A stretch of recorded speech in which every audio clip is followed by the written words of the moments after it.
favorite part of a workday is probably being able to end the day with a shift beer. My name is Richie Saunders. I'm the head brewer here at Mikkeller NYC. Creation of a beer, any beer, can take a couple of different pathways. Generally, we start with either the creative idea of we want to accomplish something new, or we have a very specific goal that we're trying to achieve. We're looking at our production schedule. If we want to create a new double IPA, then we have the direction of let's create a double IPA. There's also the more creative element of let's just create a fun beer. So we can go a couple of different directions, but ultimately we start with this overall goal and then work in the direction of recipe development, trying to come up with what the materials in the recipe are going to smell like, taste like, feel like in your mouth. And then we just kind of give a litmus test in our production meetings to determine if that's something that we want to move further on or not. And most of the time we wind up moving forward, and a few weeks or a few months down the line we have a fresh beer on tap. So the Mikkeller staff artist is a gentleman by the name of Keith Shore.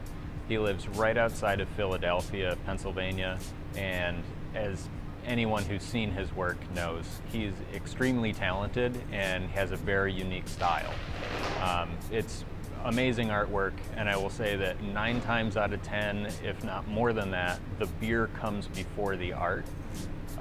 There have been a few projects that we've thought up where we have this great idea for a beer name or a direction for a brand, and we just don't have a recipe yet, but it's just such a lightning bolt of inspiration that we need to bounce the idea off of Keith, have him come back with some artwork, and then we can tailor the brand based on what he creates.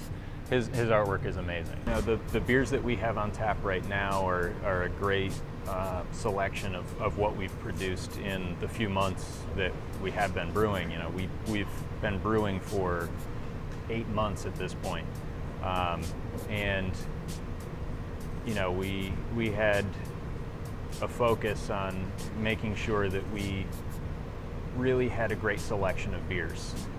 One thing that we've been really trying to focus on as a pivot point for us is like making sure we had a really good lager game. You know, lagers are not the easiest style to produce. They might not be the sexiest in the eyes of, you know, the Instagram consumer, but at the same time, it's a product that we really enjoy drinking, and we definitely have a passion to perfect that art. You know, our Say Hey Sally, which is kind of like our big top lager, that was one that we, from the early days, needed to make sure that we were hitting the nail on the head, and we've got that one down really good. We put out recently a Helles, which is a great traditional German style, like lighter body lager. It's got great flavor, super clean, crisp, and then we're also trying to make sure that we get the hop heads as well, because who doesn't love hops? You know, trying to take inspiration from the Pacific Northwest hops as well as the juicy Southern Hemisphere hops and anything in between. You know,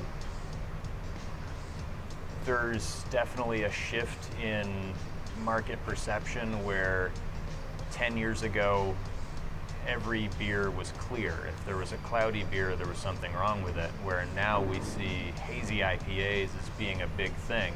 And it's not the easiest style to produce or perfect, but we've worked really hard on making sure that we can make a really aromatic, full mouthfeel beer that is still refreshing, even though, you know, it differs so greatly from the lagers that we're producing.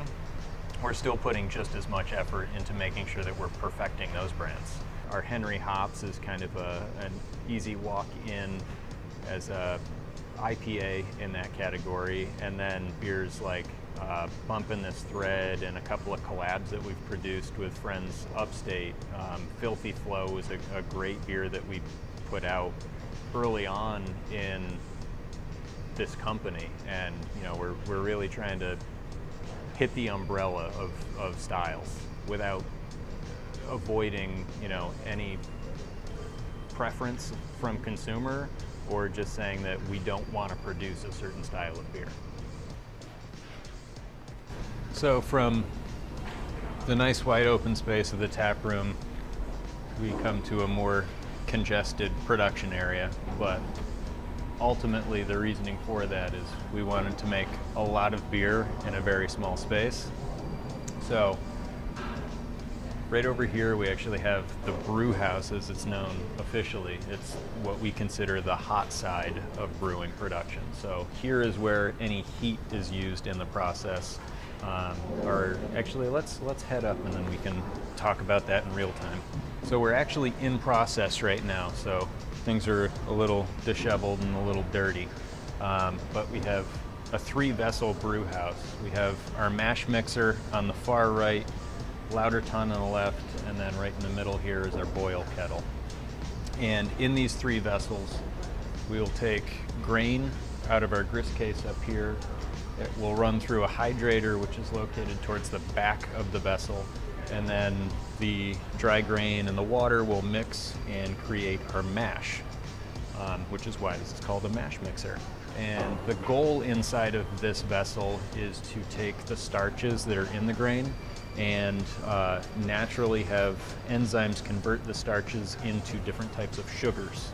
And different water to grain ratios and also different temperature ranges will give us different mouthfeels on our finished product, and also start the process of alcohol creation, because the yeast that we use will digest the sugars to create alcohol, so we need the starches to convert to sugar. From there, we're going to pump everything to fermenters across the hallway here, and we have small fermenters, which are 20-barrel fermenters, which are perfect single size for our brew house. And then the taller vessels that we have here are 40-barrel fermenters, which allows us to double brew or double batch into a single tank, so that we can actually get 2 turns out of our brew house and then wind up with 1 batch of beer. And then we'll either put a beer into a keg or a can. So let's check out where that would happen.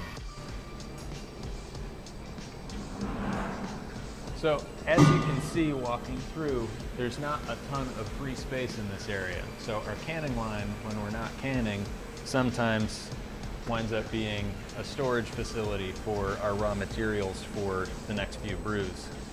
But where we're standing right now is on the inside of our entire canning line. What is behind you right now is a depalletizer. So this will actually take pallets full of empty cans.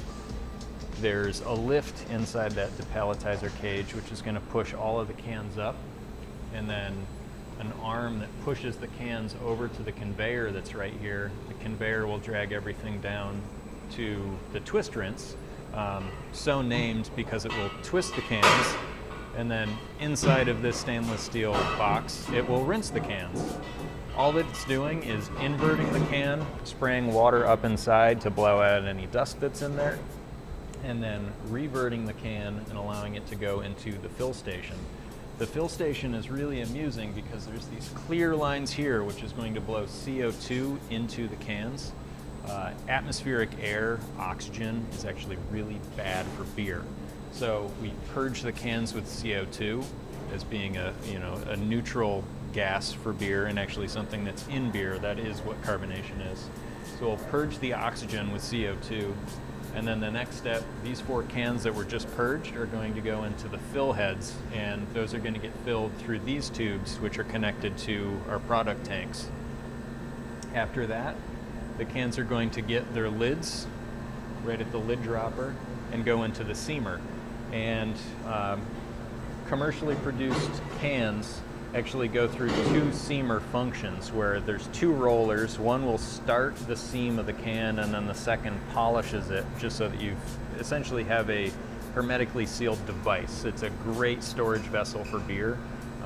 partially because a can doesn't let any light in, and the hops that we put in beer are actually affected by light. Secondly, the cans, because they're so well sealed, don't allow for any gas exchange from the atmosphere. So there's no breathing going on in the beer. From there, the cans are going to go through a quick rinse just to rinse off any foam, go through an air dryer just to blow off any excess water.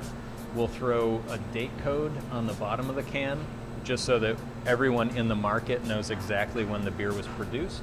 Our next stop on the process is we'll put a label on the can, and the final step we'll actually put a pack tech on, which is we use 4-packs, and our press over there will just push a 4-pack holder onto 4 cans at a time, and then we take those cans off, throw them on cases, onto pallets, and then they run into a cooler so that they stay cold. But that is essentially the entire process in a nutshell. So I'm a fan of margaritas, and I pitched this idea in a production meeting where I wanted to make a beer that was like a margarita. So it's a sour IPA beer that we put in salt and lime. So yeah, That sounds good. give it a shot.